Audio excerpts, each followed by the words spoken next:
Service റദ്ദാക്കിയതിനെതിരെ പരാതി നൽകിയ യാത്രക്കാർക്ക് നഷ്ടപരിഹാരം നൽകാൻ സ്പൈസ് ജെറ്റ് വിമാന കമ്പനി ജിദ്ദ കോഴിക്കോട് വിമാന സർവീസുമായി ബന്ധപ്പെട്ട പരാതിക്ക് പരിഹാരം കാണാനായത് സൗദി സിവിൽ ഏവിയേഷൻ അതോറിറ്റിയുടെ ഇടപെടലുകൊണ്ടാണ്.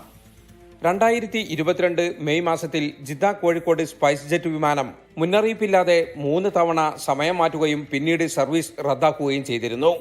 പലതവണ ജിദ്ദ വിമാനത്താവളത്തിൽ നിന്ന് മടങ്ങിയ യാത്രക്കാർക്ക് കൂടുതൽ ടിക്കറ്റ് നിരക്ക് നൽകി മറ്റു വിമാനങ്ങളിൽ യാത്ര ചെയ്യേണ്ടി വന്നു. യാത്രക്കാരനും പൊതുപ്രവർത്തകനുമായ ഇസ്ഹാഖ് പൂണ്ടോളി തനിക്കും 4 അംഗ കുടുംബത്തിനും നേരിട്ട പ്രയാസം ചൂണ്ടിക്കാട്ടി സ്പൈസ് ജെറ്റിന് പരാതി നൽകി. അനുകൂലമായ മറുപടി ലഭിക്കാത്ത സാഹചര്യത്തിൽ സൗദി സിവിൽ ഏവിയേഷൻ അതോറിറ്റിക്ക് പരാതി നൽകി.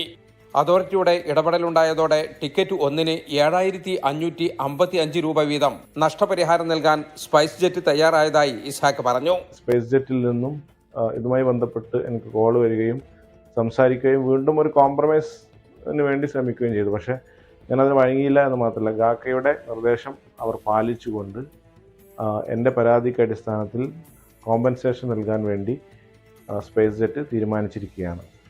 ഒരു ടിക്കറ്റിന് 7,555 ഇന്ത്യൻ രൂപ എന്ന നിലയിലാണ് അവർ കോമ്പൻസേഷൻ നൽകാൻ തയ്യാറായിട്ടുള്ളത്. വിമാന കമ്പനികളുടെ ഭാഗത്തു നിന്നും ഇത്തരം ദുരനുഭവങ്ങൾ ഉണ്ടാകുമ്പോൾ ബന്ധപ്പെട്ട കേന്ദ്രങ്ങളിൽ പരാതി നൽകിയാൽ നഷ്ടപരിഹാരം നേടിയെടുക്കാനാകുമെന്നും ഇസാഖ് പറഞ്ഞു.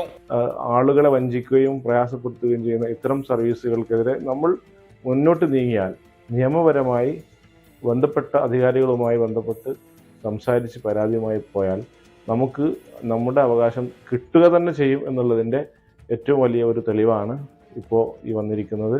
ഇന്ത്യയിൽ നിന്നും ഗൾഫിലേക്കുള്ള പല വിമാന സർവീസുകളും വൈകുകയോ റദ്ദാകുകയോ ചെയ്യാറുണ്ട്. ഇതിനെതിരെ നിയമ നടപടി സ്വീകരിക്കാൻ യാത്രക്കാർ മുന്നോട്ട് വരണമെന്നാണ് ഇത്തരം അനുഭവങ്ങൾ പഠിപ്പിക്കുന്നത്.